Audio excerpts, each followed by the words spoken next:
Hi everyone, this is Noon again. We're going to continue with our series, and today, as promised, we will do some deflections.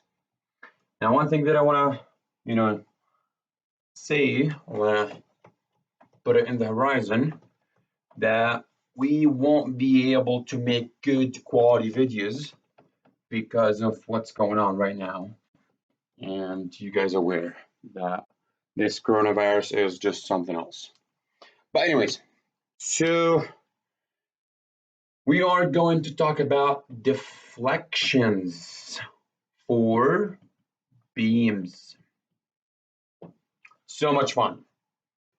So this is chapter 11, 12 in your book, in the Hebler book.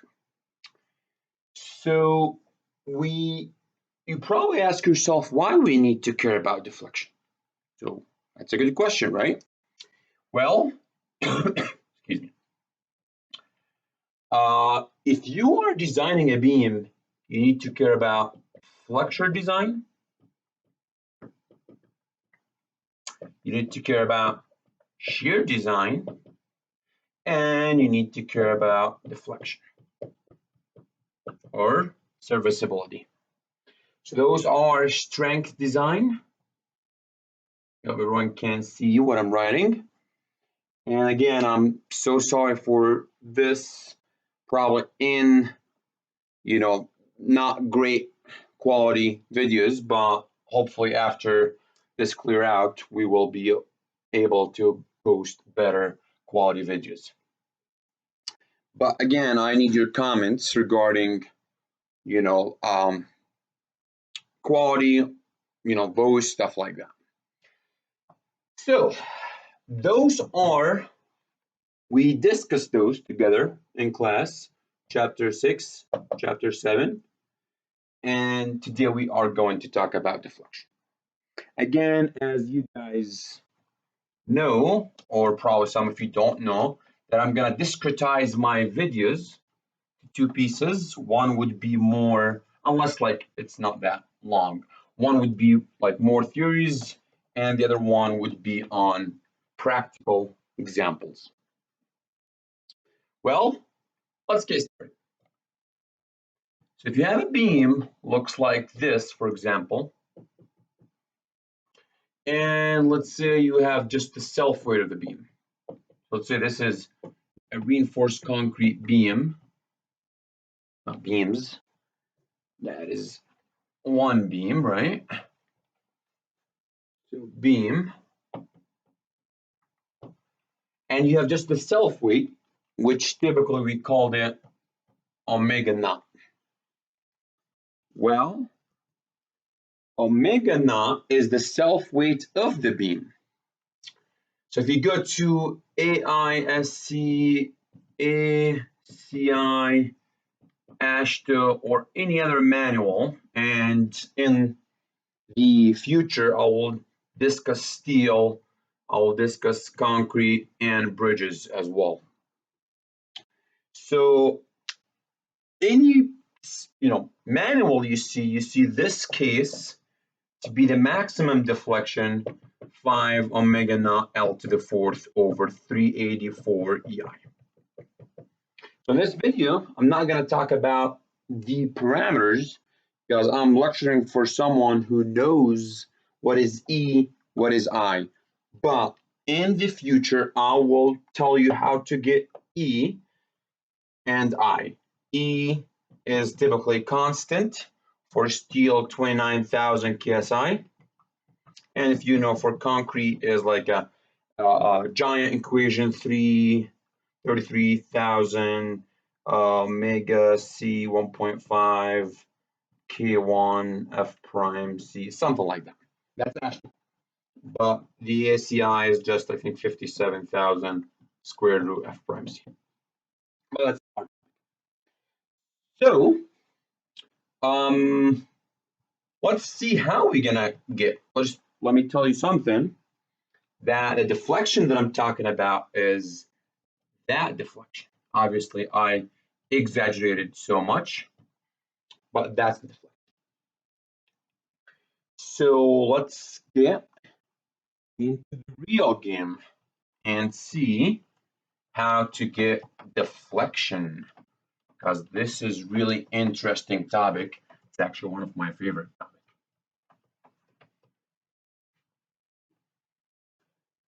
In order to get deflections, you need to get moment first.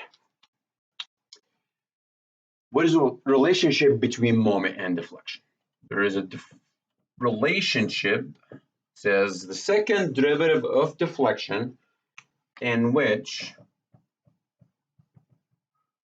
y of x representing, noted as deflection, measured in inch, or if you use in metric unit or SI unit, just millimeter then. It is the second derivative of deflection to give you moment over EI. Some people call it curvature equation. We're not going to care about those two in this video, at least. We're going to care about what is m of x. Well, m of x is, as you know, or as you see, it's a function of x. It's a function of x. It's not m equal 20 kub feet or something like that. Nope, it is not. It is a m of x may be equal negative omega x squared plus ra x, something like that. So let me just erase that.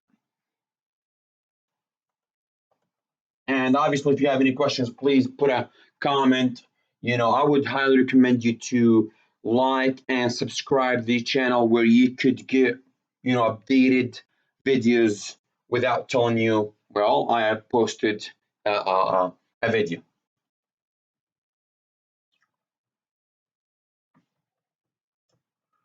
So this leads us to go back to statics,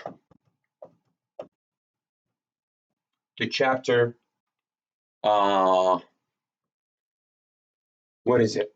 7 in Beer-Johnson book, the 10th or 11th edition. You have something like this. Again. And you want to find, let's say this is A, this is B, let's say this is your L, this is your omega naught. And you're trying to find what is m of x. Well, m of x is basically the function of moment in terms of x. So you cannot, as I said, you cannot say just a constant unless it is a constant, like maybe something like that.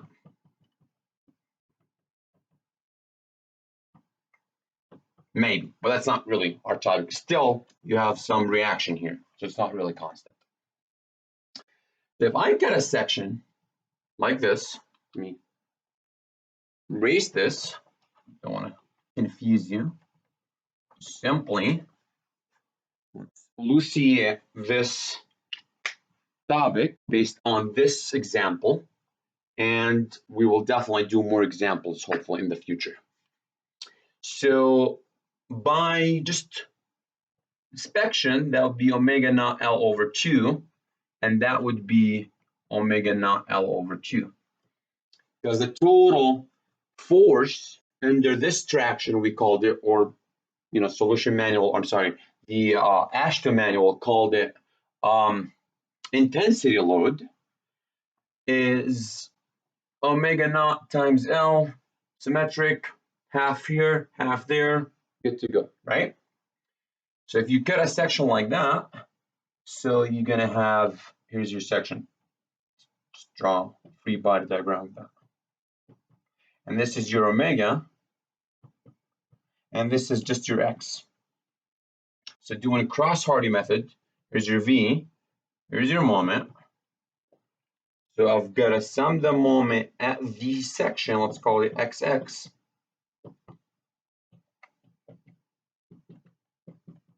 equal m of x reaction times distance minus going clockwise omega naught L over 2 times x. You have also this intensity load, so you have plus, because going counterclockwise, I assume it positive, omega naught x times the arm is half of that.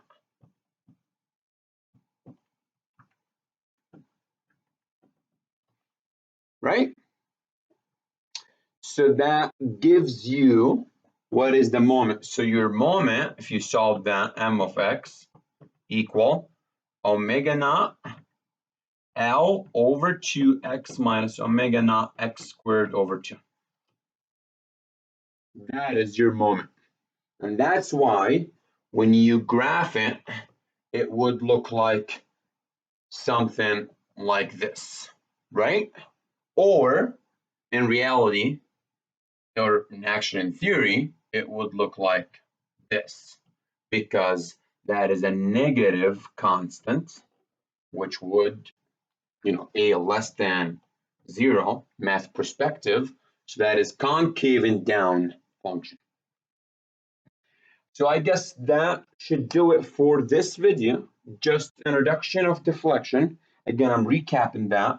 We need to find the deflection because deflection is one of the most important criteria for designing beams, flexure and shear. And you need to compare your deflection with a maximum permissible limit.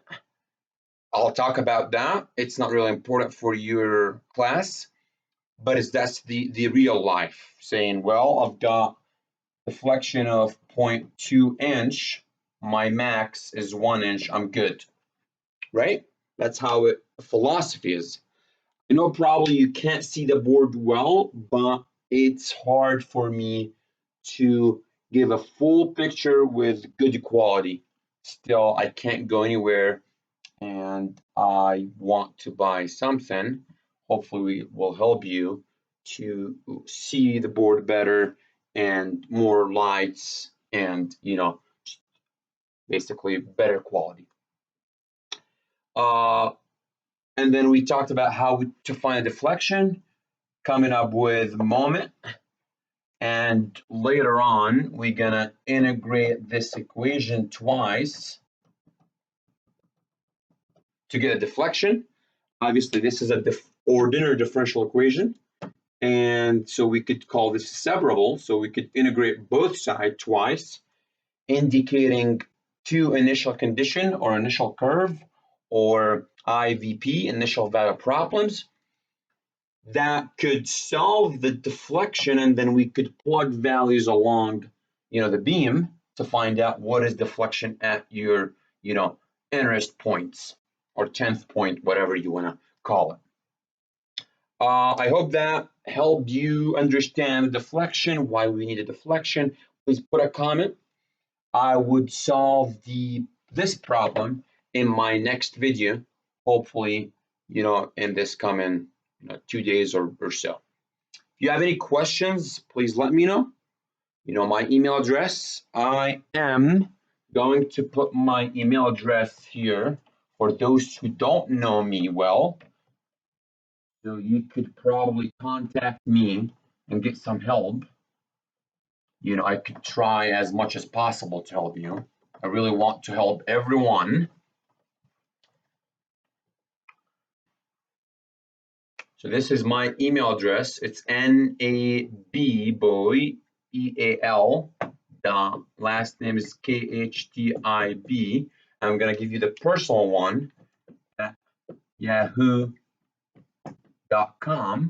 And I'm having a problem texting me, telling me what is your question is.